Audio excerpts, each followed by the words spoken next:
Bonjour à tous, ça fait longtemps je sais. L'essentiel c'est que nous soyons là aujourd'hui. Ok, aujourd'hui je vais aborder un tout petit sujet, un sujet que je vais commencer maintenant et terminer aujourd'hui aussi. Je vais d'abord mettre de côté le sujet du moment, c'est-à-dire les principales étapes du développement d'un enfant parce que c'est un sujet assez long, étant donné que je me suis intéressée à l'enfant de 0 à 6 ans. Donc on a 0 mois, 1 mois, 2 mois, etc. jusqu'à 6 ans. C'est très long. Mais le jour suivant, je reprendrai avec le sujet en question. Comme je disais, je parlerai d'autres choses aujourd'hui. Alors, chers parents, je sais et je comprends qu'il est très difficile pour vous d'être attentif à tous vos enfants, d'être là pour tous, mais essayez quand même de faire un effort. Évitez de n'accorder de l'attention ou encore évitez de répondre aux besoins d'un seul enfant seulement. Parce que vous allez laisser chez les autres enfants un sentiment d'abandon, un sentiment de frustration. Vous allez développer en eux une haine farouche pour l'enfant que vous aimez le plus, si on peut dire ça comme ça. Et croyez-moi, ceci aura un impact sur leurs relations d'enfants, mais sur leurs relations d'adultes aussi. Dans la mesure où ces sentiments de haine, de frustration vont se développer au fil du temps. Et vous allez constater qu'il y a des adultes, frères et sœurs, frères et frères, qui ne s'entendent pas, qui ont des sérieux problèmes. Et leurs problèmes ne datent pas d'aujourd'hui. Ce n'est pas un problème qui s'est créé aujourd'hui. Certains de ces problèmes-là trouvent leur source pendant l'enfance. Je suis consciente qu'il y a toujours un enfant dans la famille, parmi tous vos enfants que vous aimez le plus. Moi d'ailleurs, je suis la préférée de mes parents. Non, je plaisante. Je n'ai pas envie de me faire massacrer. Je plaisante. Bref, il y a toujours un enfant, comme je disais, qui est le préféré, qu'on aime plus que les autres enfants. Et c'est tout à fait normal. Si un enfant, il fait des bêtises, on cautionne. Il fait une bêtise, on va tourner cette bêtise-là, on va tourner la situation de telle sorte que la bêtise tombe sur l'enfant que vous aimez le moins.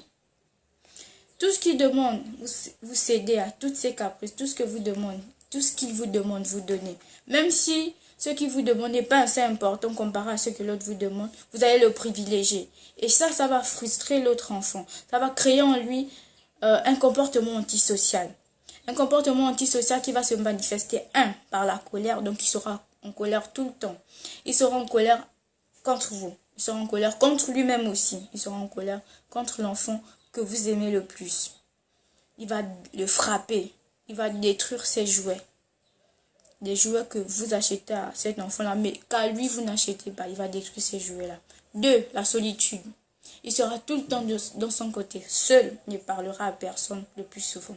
Et 3. La désobéissance. Il va vous désobéir constamment. Il va s'opposer à tout ce que vous lui donnez comme ordre. Il va s'opposer à toutes vos décisions. Et il y aura aussi un autre comportement. Un comportement qui va se manifester chez l'enfant que vous aimez le plus. C'est le complexe de supériorité. Il va se sentir supérieur aux autres. Il va se sentir, plus important que les autres.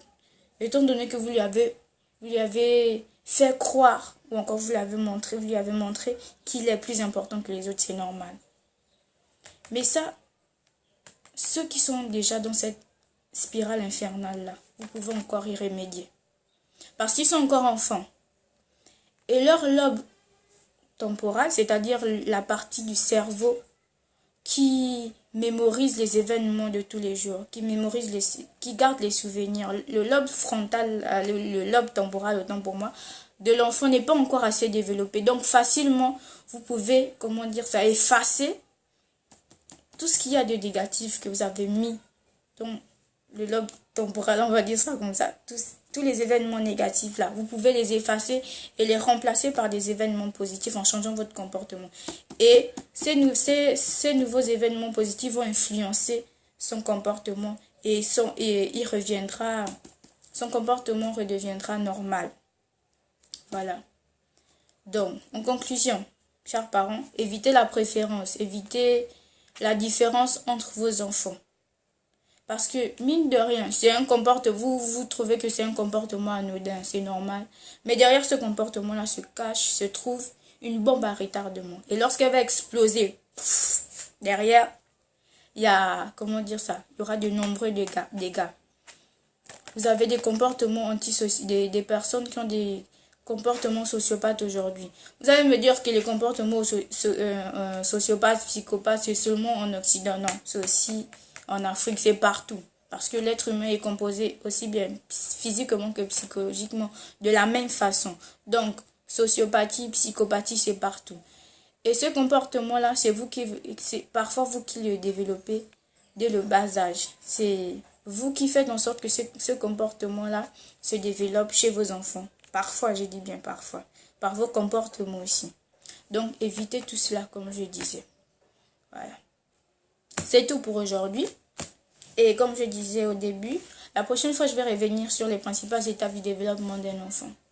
Maintenant, si vous voulez me contacter, si vous avez des questions, si vous vous intéressez au sujet, vous pouvez me contacter sur ce numéro 04 14 59 111. 04 14 59 111. C'est mon WhatsApp.